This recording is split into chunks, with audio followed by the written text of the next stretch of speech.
Thanks for joining us everyone tonight. Tonight we're going to talk about how to choose a camp cooker. We're going to talk about some different types of cookers. We've now got... thing on? Yep, we've got Pete there. G'day Pete. Pete, live from Queenstown. So Pete's going to touch on the more adventure setting type cookers, the ones you can carry with you, pack down small, work really well, and then we're going to talk a little bit more about the family camping very shortly. So let's kick it off. Pete, how's it going? Very well, thank you. It was a hell of a hike to get here today, and we found ourselves with some asphalt and a black wall deep in the wilderness. What sort of cookers are you going to be talking about tonight, Pete? I have with me the JETBOIL flash, and I'm going to make a curry on this today. So we'll just quickly talk about some of the more basic stove systems. So with most camping stoves, you can get ones that run on little butane canisters. They're disposable. You can actually, when they're empty, puncture them and actually put them out with your recycling. Do that in obviously a well ventilated area, and do check that you haven't got any gas left before you puncture the can. We have a special tool we sell in store called the Crunch It, which is designed to specifically do that puncture, and then it can be just put out with your normal recycling. So great for the environment, that it can be reused. With those, they're really convenient. They don't cost a lot. Start from around about the $40 mark, and basically just screw the canister into the stove, and away you go.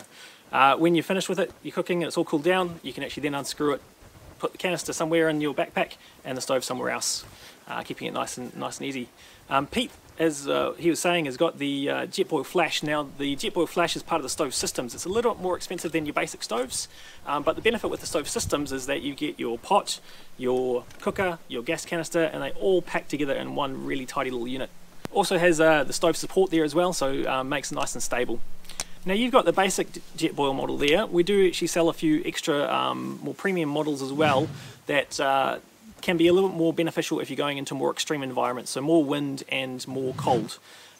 The biggest issue with stoves, and this is why you need to choose a stove that's right for what you're doing with it, so one of the main considerations, and probably the first consideration, is when you're buying a stove is where you're going to actually be using it. The basic ones work really well at sea level, where it's nice and warm. You can go into a hut or a sheltered place and get away from the wind. But as soon as you start heading up mountains, like I think you do, Pete, taking into snowy and cold areas, you'll find that the gas canisters don't work so well in the cold. So one of our quick tips for this session is, if you do find that your stove's not working so well, try warming up the canister, and you can do that by sticking it in your sleeping bag with you overnight. You can warm it up underneath your arm where it's a nice warm area, and that will allow you to get more gas out of the canister. The canisters themselves don't like to work so well when they get cold. If you ever use a gas canister, you'll notice that after a little while you'll get a bit of condensation and ice forming around the outside. What it does is it actually takes heat in from the atmosphere to convert the gas, or the liquid inside the fuel, inside the canister, into a gas. So we also sell the more premium JETBOIL models have a little regulator, and what they do is they mean that the stove only works at low pressure, or only draws low pressure from the canister, meaning that if your canister is a bit cold and there's not much coming out of it, it's still going to work really well and still being tuned and designed to boil water very quickly. Just a tip from JETBOIL was up in the cold, in the Alpine where I go sometimes, is to just put some water. Doesn't matter if it's cold, put it in your little cup shield thing here of your JETBOIL, and submerge the canister in the water, and it will warm it up to enough to let the gas flow, and it'll run better. Also with the cooking, you'll find if you're adventuring, you're probably going to be taking things that are lightweight and small, easy to pack, things like the backcountry freeze-dried food. When you've got a bit more of not so far to travel with it, or if you don't have to carry it, then you can obviously go a bit more high class, the old steak, sausages, and tonight crepes. One thing we didn't cover was liquid fuel stoves. They're a little more complicated. Again, they work really well in places where there's not much fuel available, where you can't travel on airlines and bits and pieces. So you can run certain stoves on diesel or petrol or white spirits. They're also really good, again, in the cold weather, because you can windshield them really well, and they'll work a bit more reliably in those unreliable conditions. Another tip there, just with the gas canisters, is with your stove, if you can get the gas canister out of any snow or cold, that will also help make your stove work a lot better. Yeah, the stove I've chosen tonight We have these nice big cookers when, again, weight and size is not an issue when you're going car camping. You want something that's convenient, something that can fit a few big pots on there because you can boil your water and cook your spuds and your steak at the same time. I've actually gone for the more deluxe model. This one's actually got a grill built in so I can do my toast, though one of the accessories we do sell separately is a toaster for your other stoves. And this just runs on a big LPG like a barbecue bottle, so nice and easy to use, creates a lot of heat and very convenient, very stable as well when you're cooking with for big groups. Alright, shall we get to a bit of cooking, Pete? We shall. Are we timing this? I think we're going to go for mainly quality rather than speed, but I think it's going to be trying to keep it under sort of 5 minutes or so. So it's going to be a pretty quick cook-off. I'm going to cook some crepes tonight with some banana and bacon.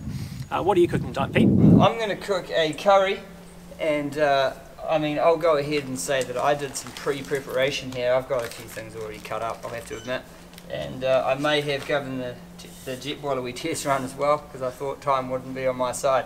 But I'm going to make a curry with couscous, chickpeas, courgette, mushroom, and internally garnished with a bit of garlic, onion, and salt and pepper.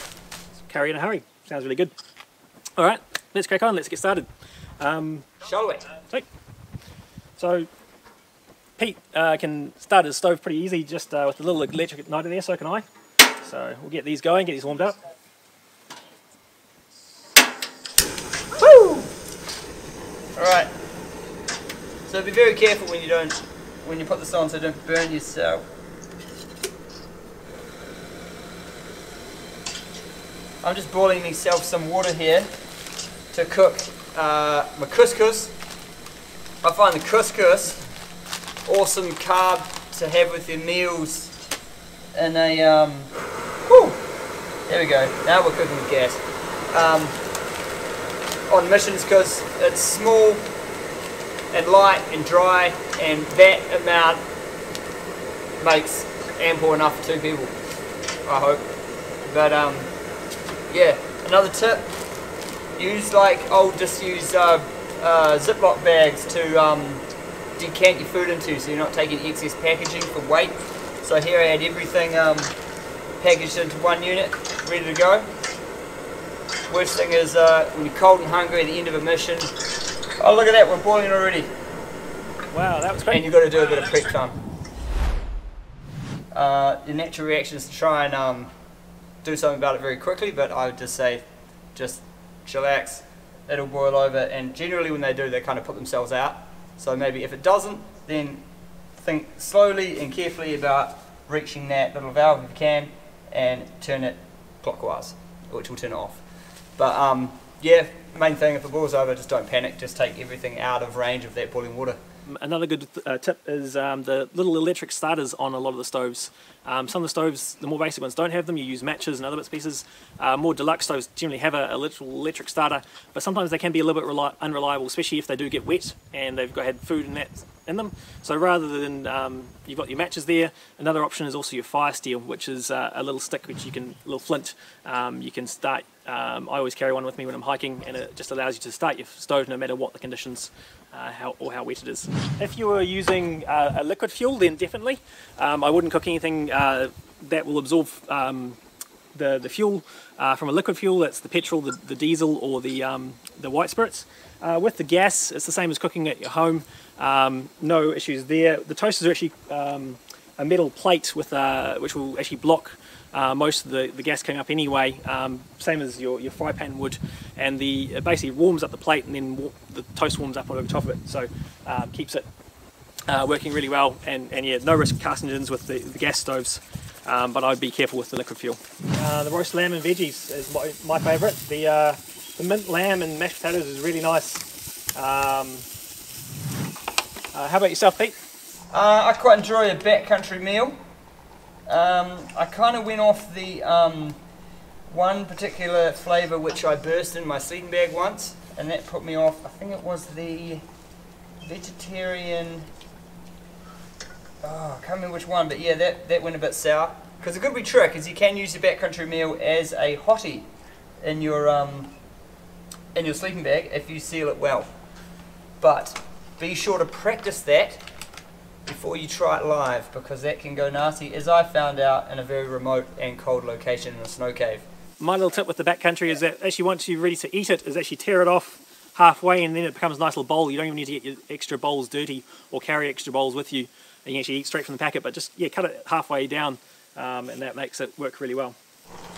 Another wee tip that works really well is getting your old pill containers from whatever ailments you may have and use them for things like oil and salt and pepper. So I mix my salt and pepper together to save taking multiple things, so you want to pre-mix what sort of mixture you like. We all know pepper is the healthy salt, so I go heavy on the pepper, light on the salt. Got my first crepe out. I think my fruit is looking pretty good. Righty, we're going to switch off here. You didn't bring plates though, did you? We did bring plates, and I'll show you another wee tip of mine. If you ever come across and find in any of the good Torpedo7 stores a Goal Zero Crush It light, which is solar powered and has multiple settings, including it's got candle flicker even for those romantic occasions. This little bad boy can also be used as a bowl and to illuminate that food when you're in a dark situation. It's quite nice. So I'm going to try that tonight. We've just got a little bit longer to go on my pancake for my second one. Bacon's just cooking a little bit longer as well. In fact, I might actually it's grilling and becoming nice and crispy, but I might just hurry up, seeing as we're on a bit of a time constraint, and just finish it off with the old frying pan here. Alright Ben, would you like Crush Light or big Cedar Summit plate? I'll take the plate. Take the plate, Right, sweet. Well, thanks, cheers. Santé. Santé. Right, we're eating here, Chris. I think you've beaten me. I've just got to cook my bacon for a bit longer, so I'm just going to get it. Hey, no worries. We'll just sit here and enjoy.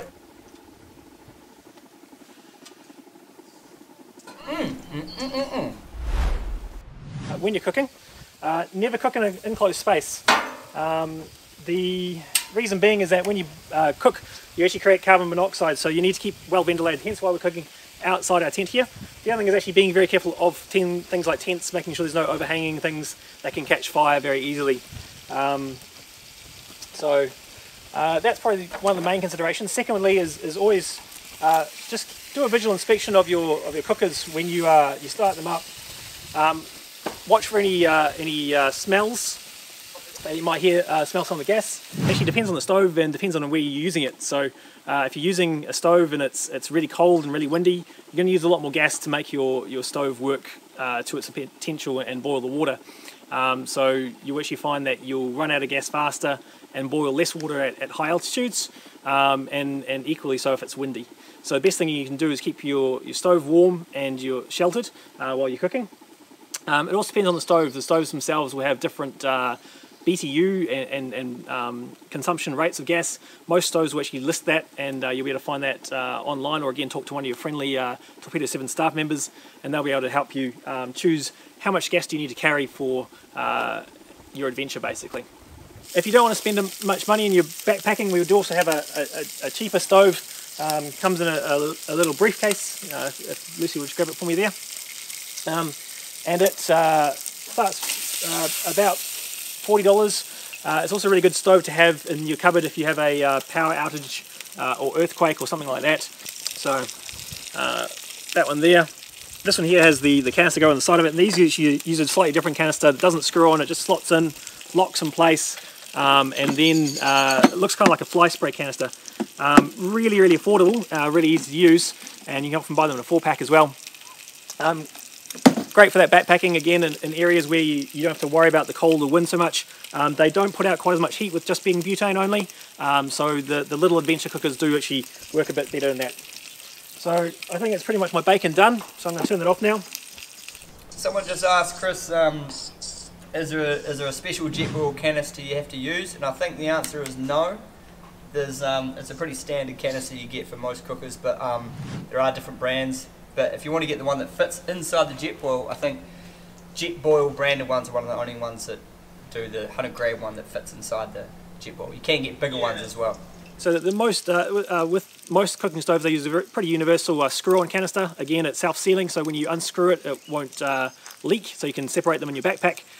You can get 100 gram, 220 gram, or 450 gram, so depending on how long you're going for, depends on how much gas you need, and that will allow you to buy the canister to suit your requirements. The benefit with the JETBOIL 100 gram canister is the 100 gram canister will fit inside the pot rather than separately. So that's my finished crepes, bacon, banana and everything else there. Oh, Chris, that does look pretty good, man. I mean, speed was not on your side, but quality certainly seems to be there. So that's it from us. Thank you very much.